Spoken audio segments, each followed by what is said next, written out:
Usually, when we talk about getting a medical diagnosis, there's this underlying expectation of precision, right? Oh, absolutely. Like it's engineering or something? Right. Exactly. Like you fall off a bike, you break your arm, they take an x-ray, and that jagged white line is right there. Yeah, the doctor just points at the film and says, well, there it is. Yeah.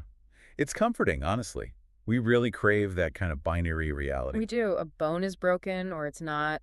A tissue is infected or it's sterile. Right. We like our problems to be, variable, Yeah. categorized, and neatly isolated from the rest of our lives. But then, and this is where today's material gets wild, you step into the world of global ecosystems or ancient philosophical texts. Or the quantum field. And suddenly that x-ray machine just completely shatters. Right. You can't just isolate a broken bone anymore. You really can't.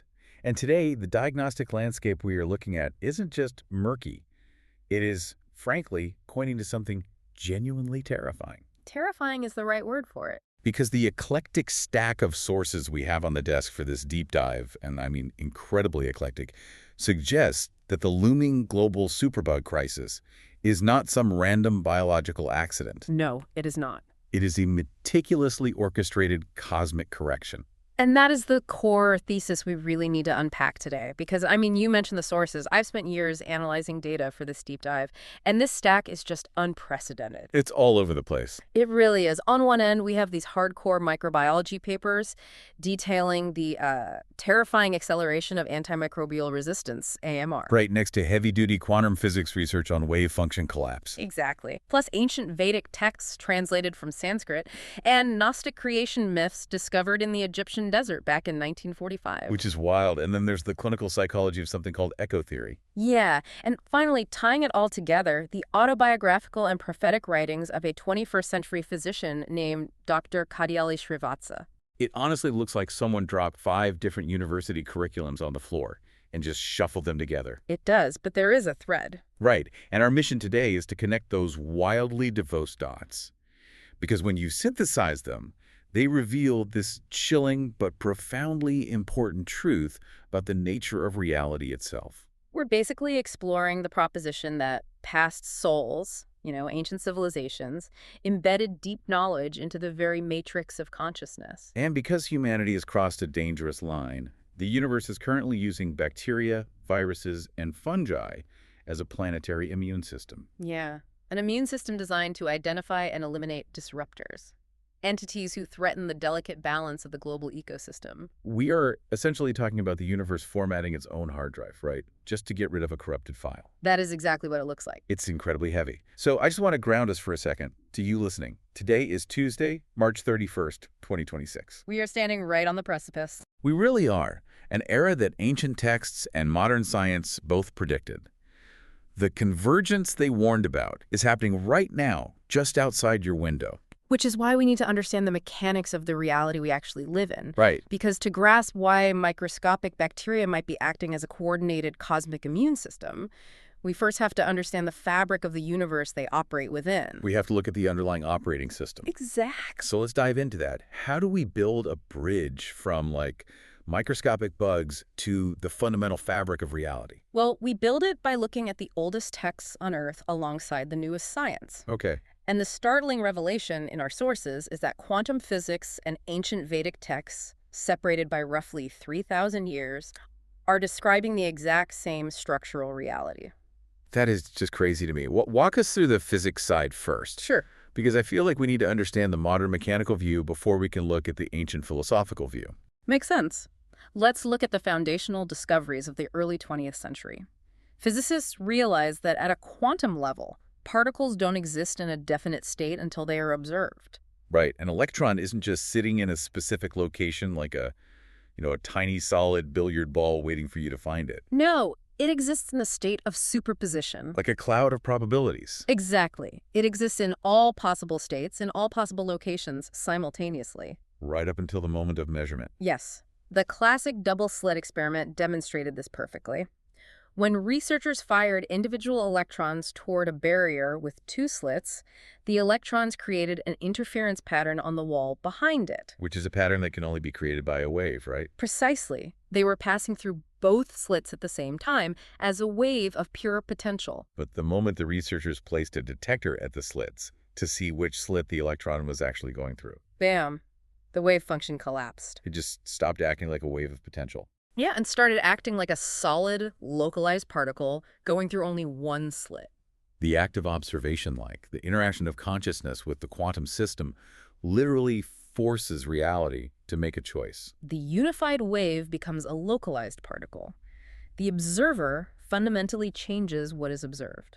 So consciousness is not just passively watching matter. No, consciousness is affecting matter. It always reminds me of how a massive open-world video game works. Oh, the rendering engine analogy. Yeah.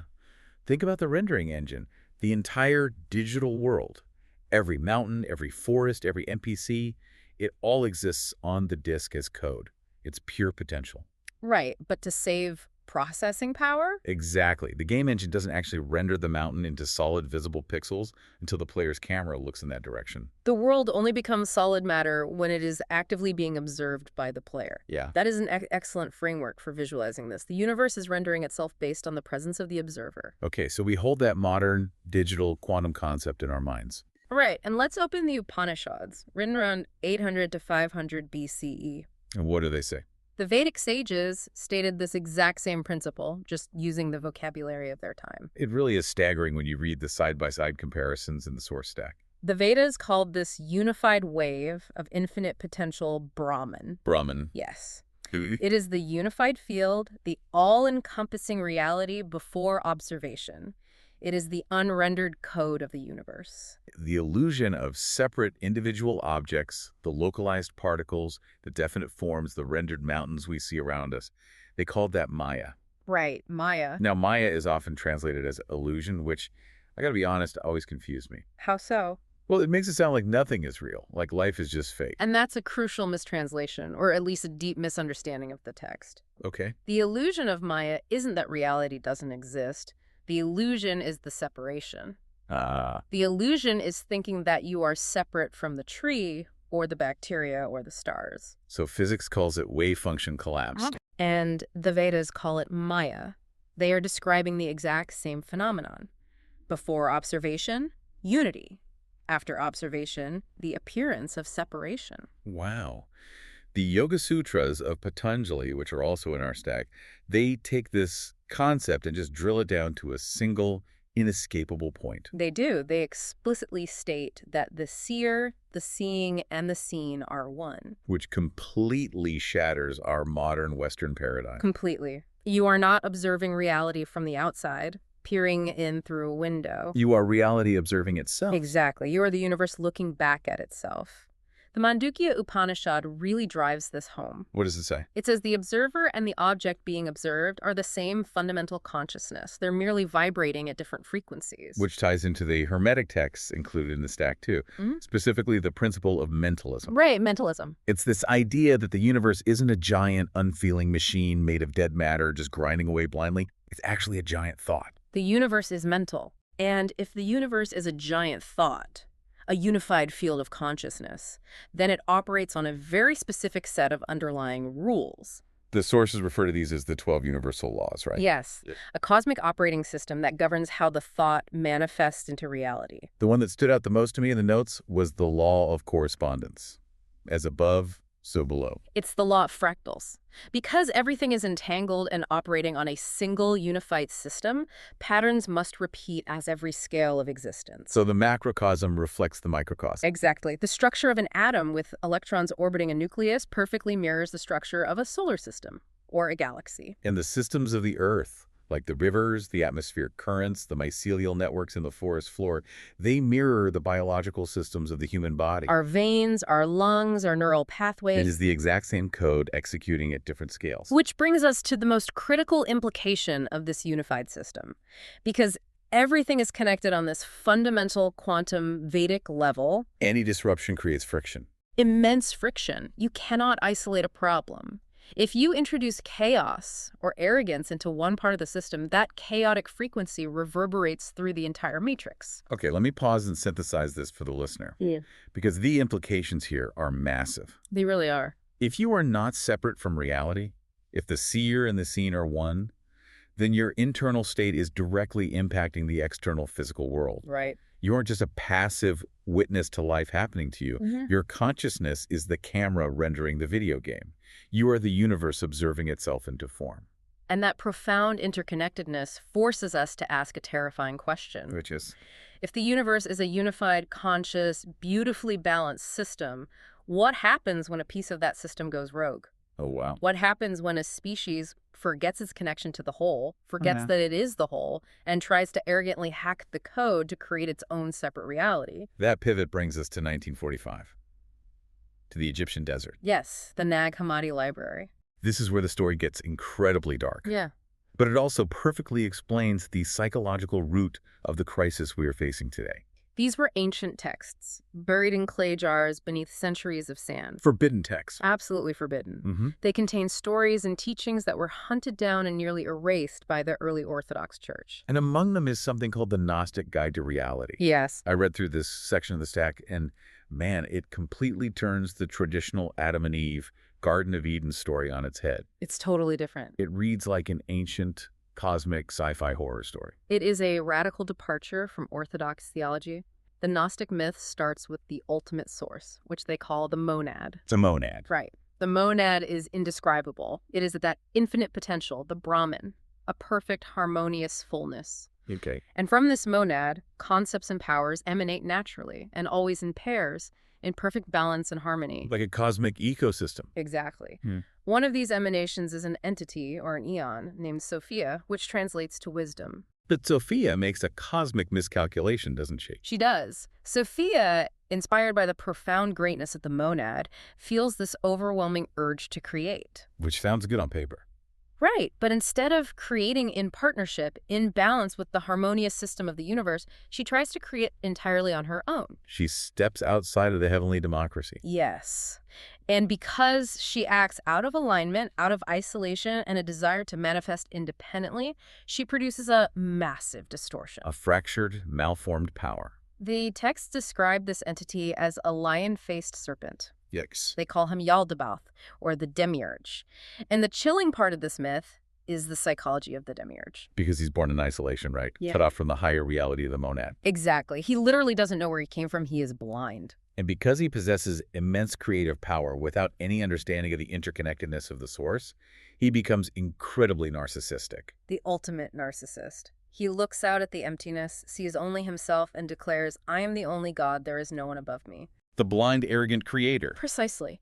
And the demiurge proceeds to build a world. But because he cannot comprehend the true, perfect harmony of the monad, he builds a flawed, counterfeit material world. A simulation built on ignorance, control, and fear. And he populates it with subordinate powers called archons. Archon. Think of them as parasitic administrators keeping his counterfeit system in line. The sources are very specific about these archons. They aren't described as literal red-skinned demons with pitchforks. No, not at all. They're described as psychological shackles, forces of confusion that keep humanity numb, distracted, obsessed with status, terrified of scarcity. Completely asleep to their true nature. But the demiurge makes one fatal error in his counterfeit creation, right? He does. When he creates humanity, he breathes his stolen power, the divine spark he inherited from Sophia, into the physical human form. He accidentally traps a piece of the ultimate infinite truth inside his physical simulated prison. Exactly. So inside every human being, there is a spark of the monad, a piece of that quantum unified field trapped in a simulation run by an arrogant, blind system. Okay, now let me push back on this for a second, because we are dealing with high-level mythology here. Sure. Are the sources suggesting we are literally, physically trapped in a hostile biological simulation run by a lion-faced serpent? Or is this an ancient poetic metaphor for the human ego? The beauty of the source material is that it acknowledges both interpretations, but insists that the functional mechanism is exactly the same either way. The mechanism is the same. Yes. Whether it's literal cosmology or a profound psychological metaphor, the Gnostic error is the act of creating without awareness of interconnectedness. It is the purest definition of adharma, violating the cosmic law of order. It is wielding power without wisdom. And this is where the ancient myth crashes violently into our reality in 2026. It really does. Because the sources draw a direct, undeniable line between the demiurge's arrogant creation and modern humanity's scientific endeavors. We are repeating the error. We are mirroring it perfectly. The text points out a haunting historical pattern. Past civilizations perished because they flourished, thrived, and eventually reached a stage where they tapped into the deep database of reality. They gained the ability to replicate life. Or alter the fundamental code of the Earth without understanding the cosmic consequences. They became the demiurge, and the cosmic operating system purged them to protect the whole. The hubris of modern science is exactly what they're talking about. Oh, without a doubt. The sources specifically call out the milestone in 2010 when Craig Venter's team created the first synthetic genome. Yes. They took a computer file, synthesized the DNA, and used it to birth a living, self-replicating cell. And we are also creating programmable xenobots, tiny living robots made from frog embryonic cells. We are literally writing the code of life from scratch. And we do it with absolute blindness to the interconnected matrix. Just like Yaldabaoth. Exactly. We invent things like gunpowder, which turned the tragedy of killing into an industrialized, detached process.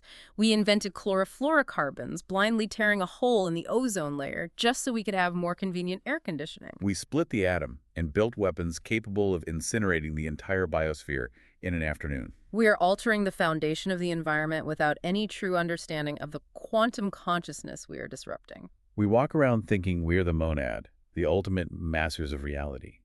But we are acting exactly like the demiurge.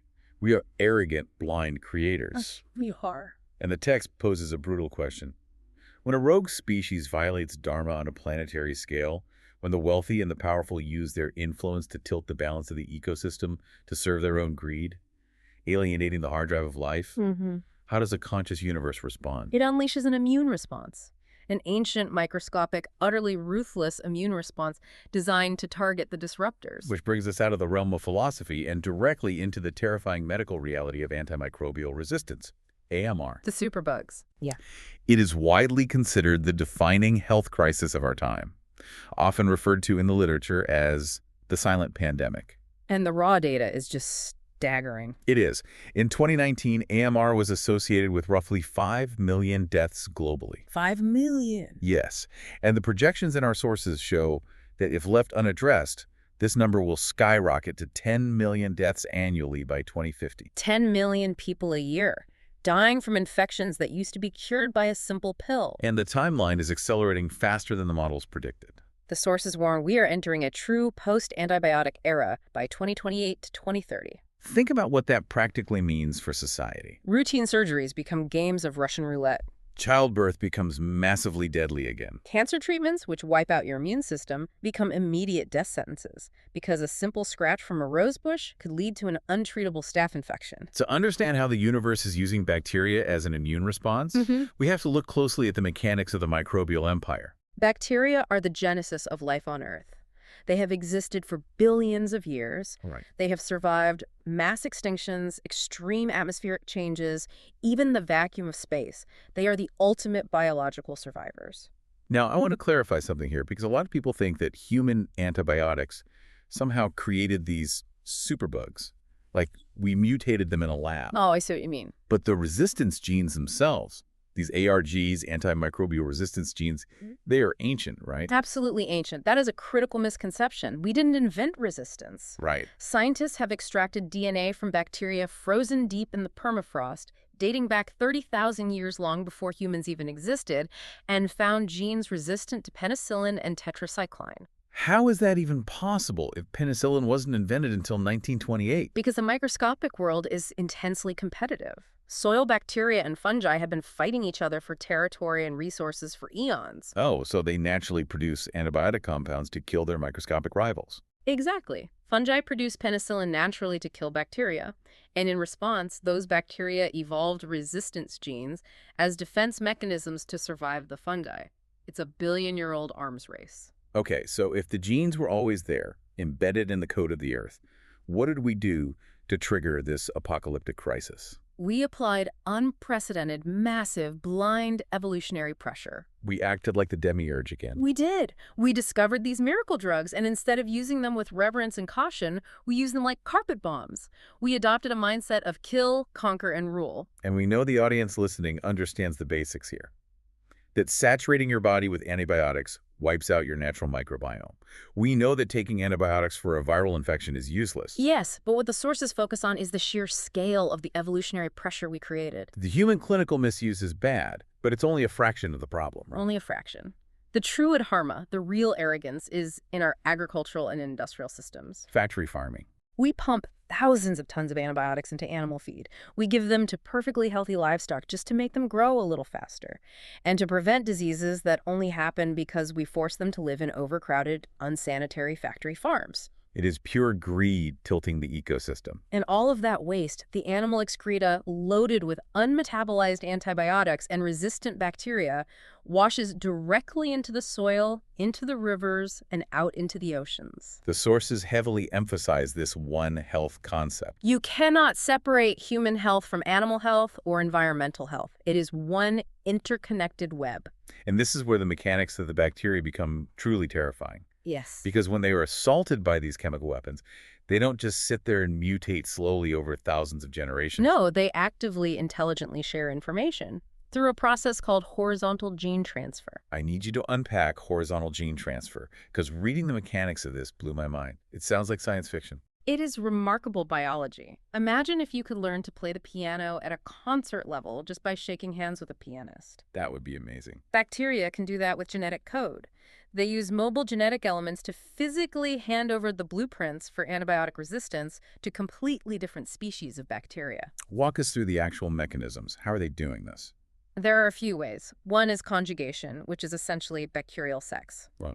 Two bacteria physically connect via a tube, and one passes a plasmid, a tiny circular ring of DNA containing the resistance code, directly to the other, even if they are completely different species. So a harmless gut bacterium can literally hand a shield against penicillin to a deadly pathogen. Exactly.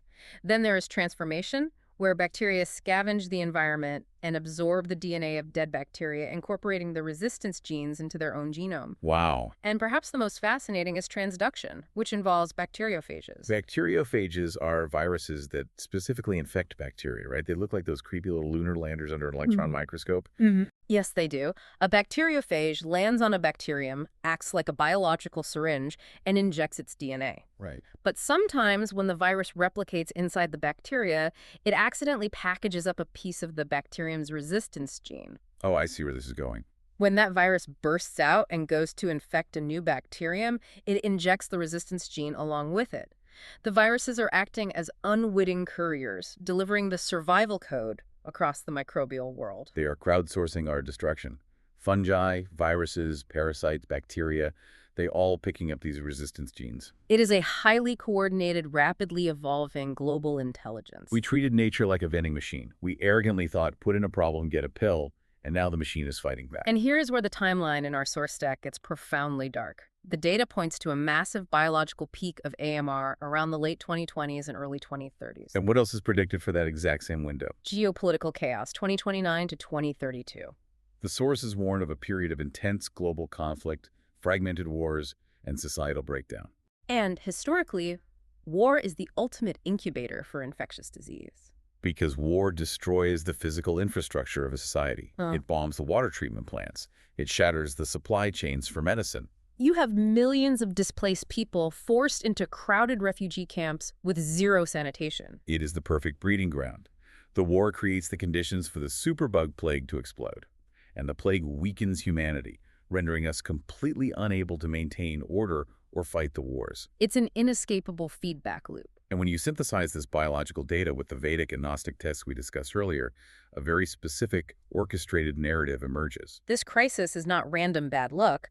The rise of the superbugs is karma. Karma, cause and effect. But the sources are framing karma not as some mystical moral punishment delivered by a deity, but almost as a law of physics for complex systems. That is the exact framing. Humanity acted with adharma. We alienated the environment. We used our power, wealth, and technological influence to completely tilt the balance of the ecosystem to serve our own greed. Without a single thought for the other souls on this planet. We broke the law of correspondence.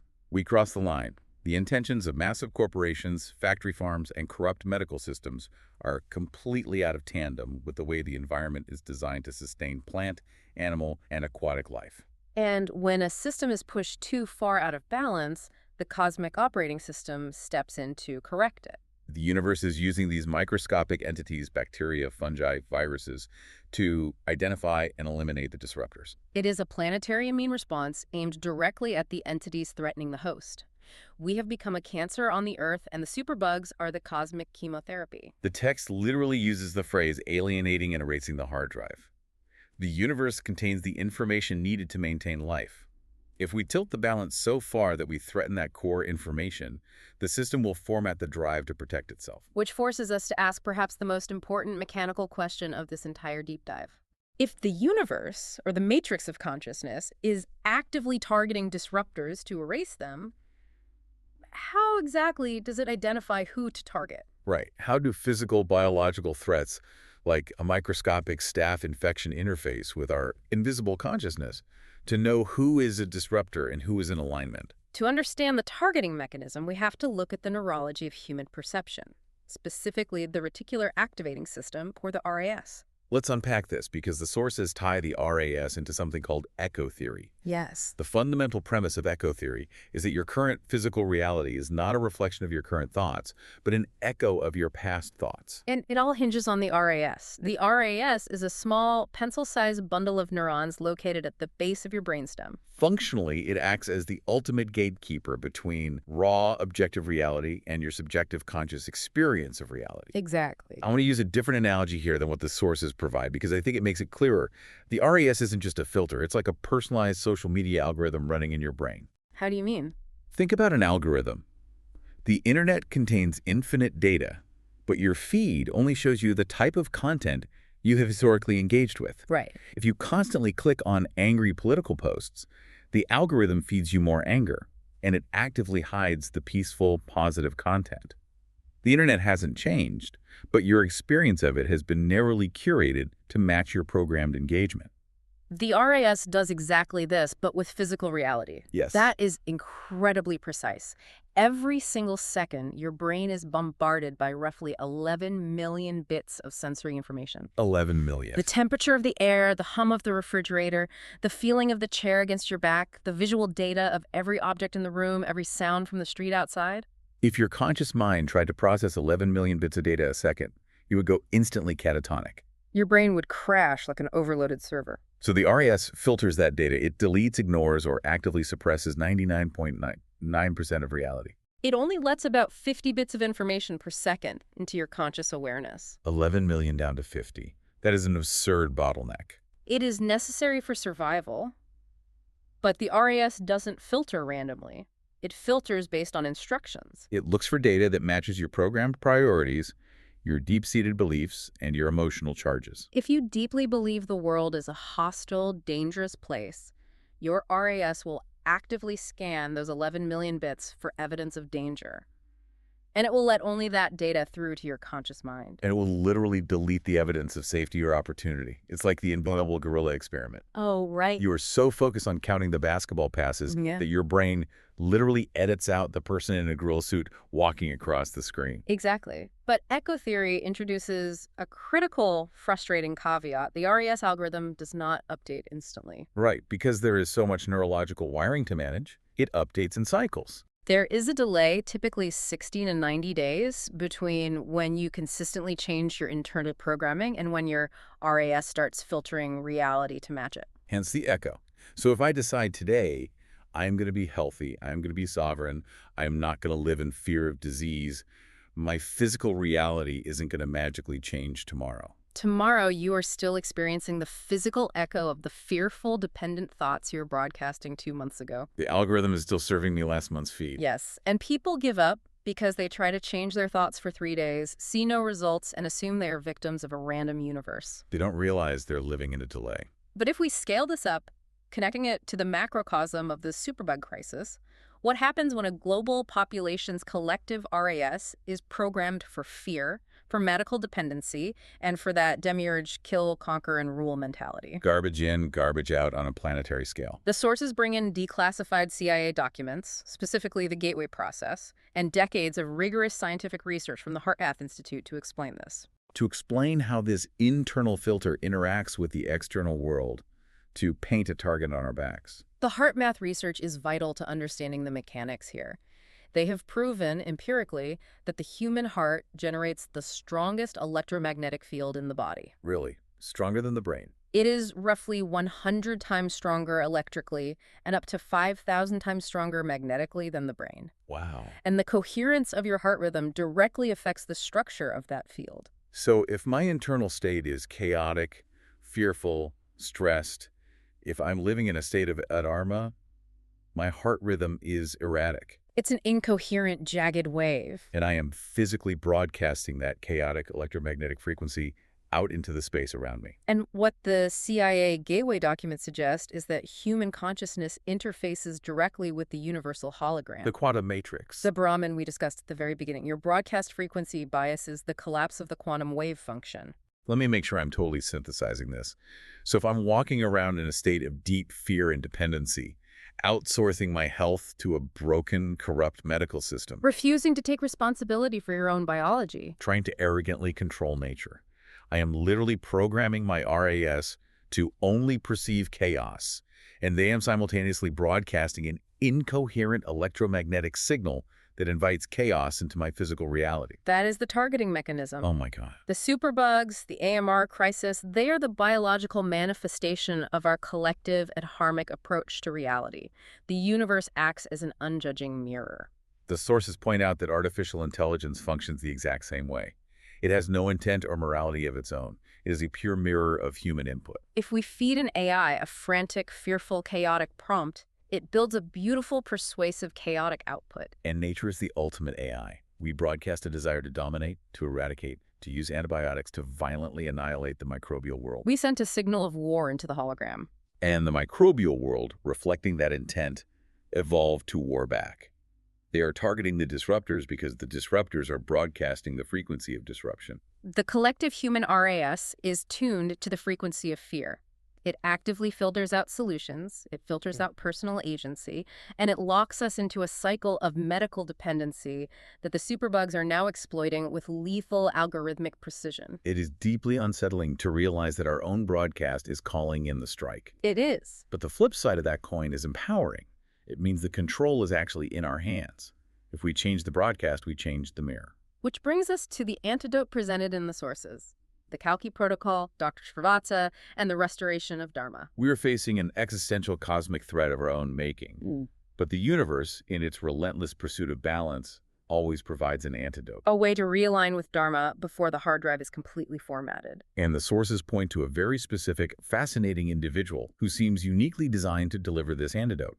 We need to introduce Dr. Kadiyali Srivatsa. Now, the text actually compares him to Charaka, the legendary ancient Indian physician who codified Ayurveda thousands of years ago. But Dr. Srivatsa is operating right now in the 21st century. To understand Dr. Srivatsa's role in this narrative, we have to look at his lineage because it ties perfectly into the cosmic mandate of protecting the ecosystem. He belongs to the Kadiyali Upadhyaya Brahmin family. Yes, a lineage with a 600-year documented history. An ancient lineage of scholars, seers, and priests, historically connected to the Uluru Kartikeya temple in Karnataka, India. Now, why is that specific temple and that specific deity so important to this story about antibiotic-resistant superbugs? Because Kartikeya, also known as Murugan, is the Hindu deity of war and healing. He is specifically known as the slayer of demons, the protector of the cosmic order.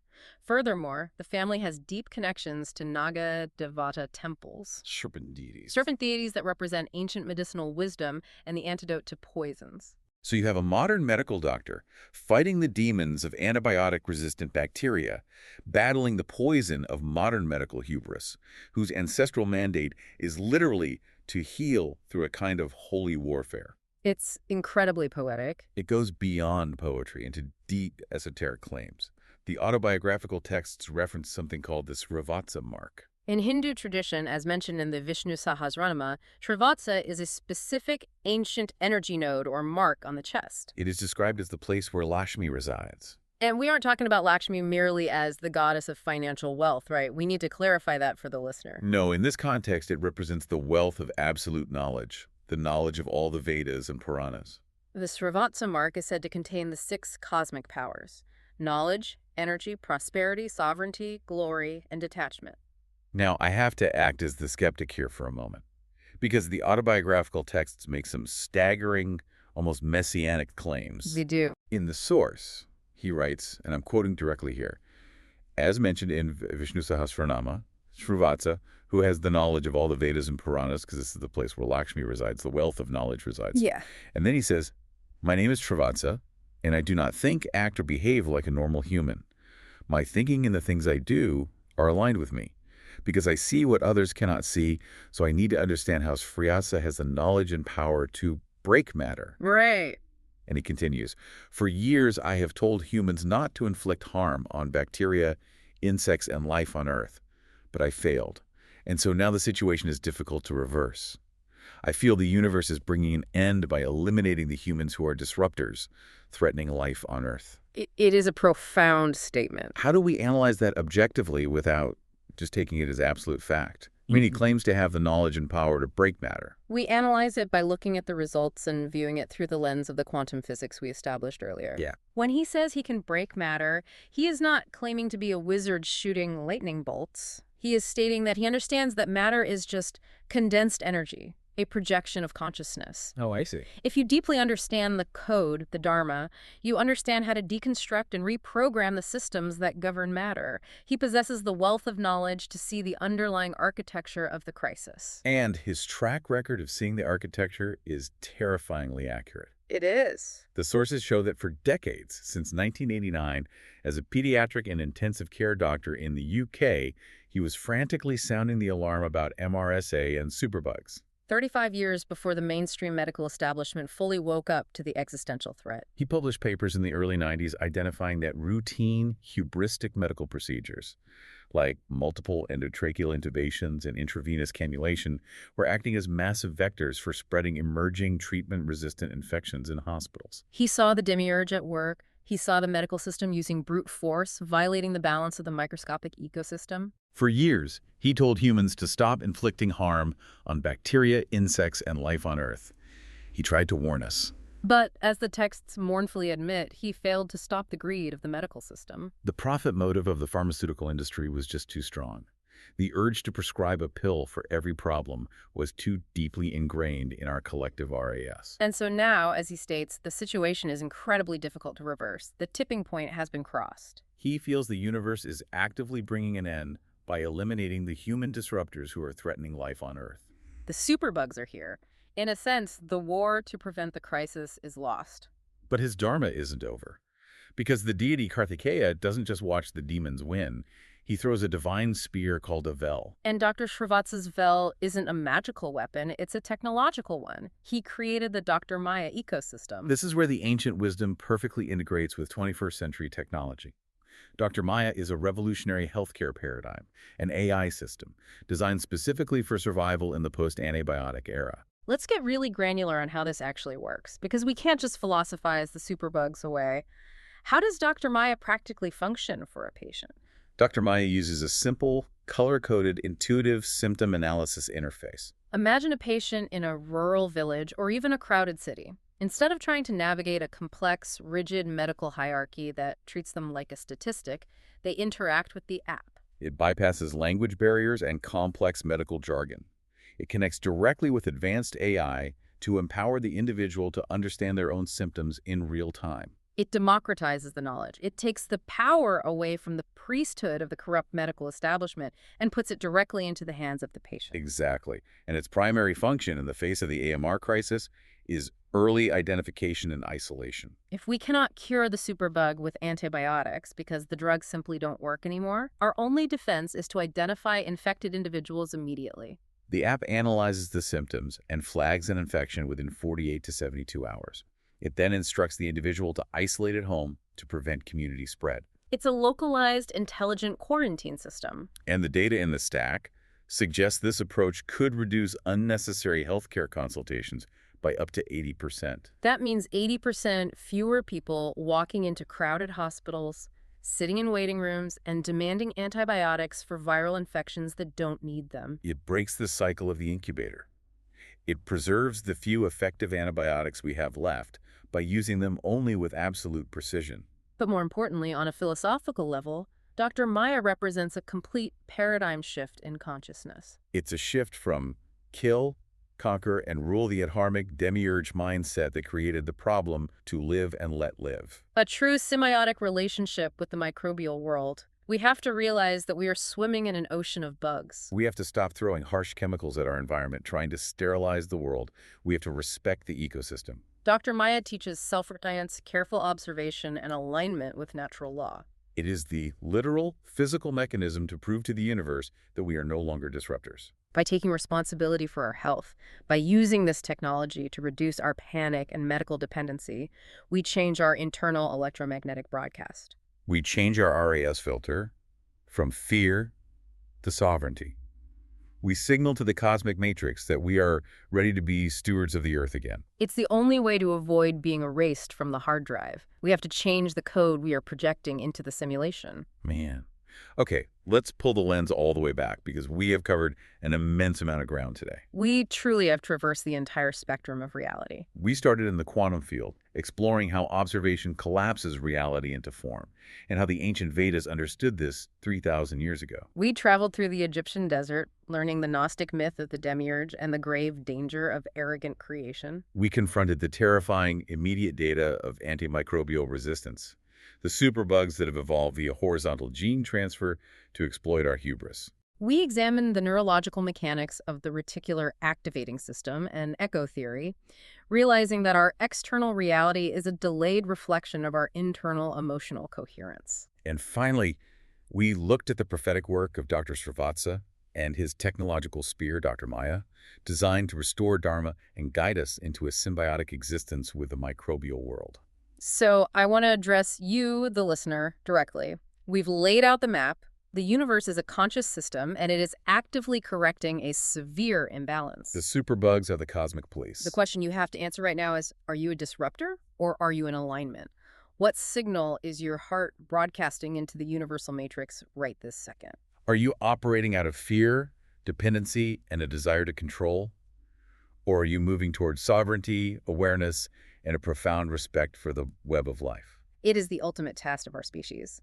And there is one final, incredibly provocative piece of data from the source stack that we have to leave you with. It's something for you to mull over long after this deep dive ends. Lay it on us. In June 2024, researchers at MIT conducted an experiment that pushed the boundaries of everything we thought we knew about information and reality. They pushed a 12-qubit quantum system into a state of teleportation.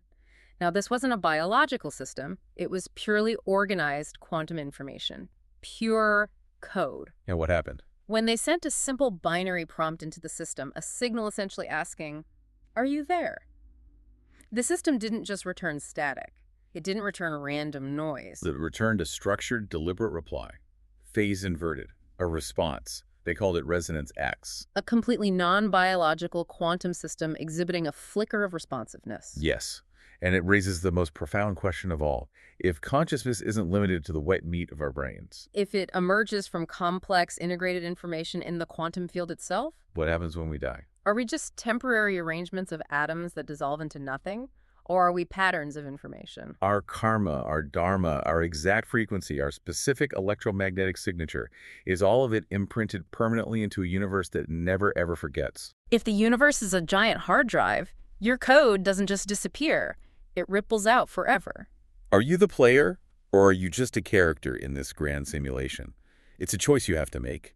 Keep questioning, keep aligning, and we'll see you next time.